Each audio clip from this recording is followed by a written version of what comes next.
Goeiedag julle, Jolandi van die Bybel in 1 jaar. Ons kyk vandag na Markus hoofstuk 10 vanaf vers 32 tot 45. En ons lees vandag een van die finale gesprekke wat Jesus met sy disippels gehad het, soos wat hulle laaste tog na Jerusalem aangepak het. Merk in vers 32 dat Jesus alleen voorgeloop het, met die disippels wat vreesagtig in 'n groep agterna gevolg het. Hierdie vers skets vir my so mooi prentjie van hoe ons as Christene se wandel behoort te lyk, wanneer ons binne die krag en heerlikheid van Jesus Christus wandel. Die disippels het geweet dat daar groot veranderinge op pad was. So, hulle was eintlik met baie goeie rede skrikkerig om Jerusalem toe te gaan. Tog het hulle hom bly volg, ten spyte van hulle eie onsekerhede. En wat 'n mooi voorbeeld is dit net nie vir ons van hoe 'n ware wedergebore Christen se lewe behoort te lyk nie. Dat ons Jesus sal aanhou volg, al is ons onseker oor wat 'n sekere pad vir ons gaan inhou, wetende dat Jesus reeds ons toekoms in sy hande vashou.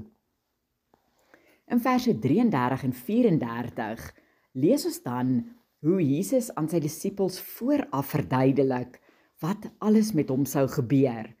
Sekerlik juist dat die disippels nie dit moes probeer keer wanneer hierdie dinge gebeur nie.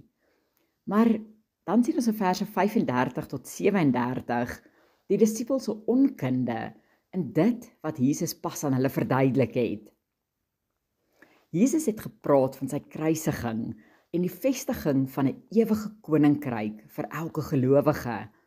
Maar die disippels het steeds gedink dat hulle op pad was Jerusalem toe om 'n politieke koninkryk te gaan vestig. En daarom die vraag van Jakobus en Johannes om elk 'n verhewe posisie in hierdie nuwe hiërargie van politieke bewind te hê. Jesus kom egter dan met 'n ferm sagtheid in vers 38 om hulle reg te help, deur vir hulle te sê: "Julle weet nie wat julle vra nie." Want eintlik weet nie een van ons wat dit gaan behels om ons kruis op te neem en Jesus te volg nie. Dit is 'n reis wat ons in onsekerheid saam met Jesus aanpak en waarin ons elke dag in geloof saam met Jesus wandel, selfs al weet ons nie altyd wat die toekoms inhou nie.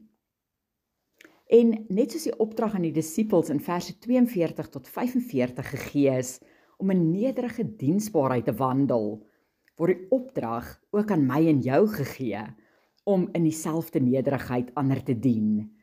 En die beloning vir hierdie diensbaarheid is reeds in vers 31 gegee, waar ons gelees het. Maar baie wat eerste is, sal laaste wees, en die wat laaste is, eerste. Ware geestelike leierskap gaan nie oor mag en geld en belangrike posisies nie, maar eerder oor nederige diensbaarheid, soos wat Jesus dit so perfek kom demonstreer het.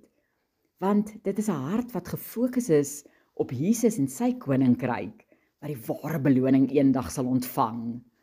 So, selfs al voel dit miskien soms of die lewe onnodige draaie met jou loop, hou jou oë gefokus op Jesus en hardloop hierdie wedloop end uit, wetende dat ons Vader iets wonderliks in stoor vir jou het.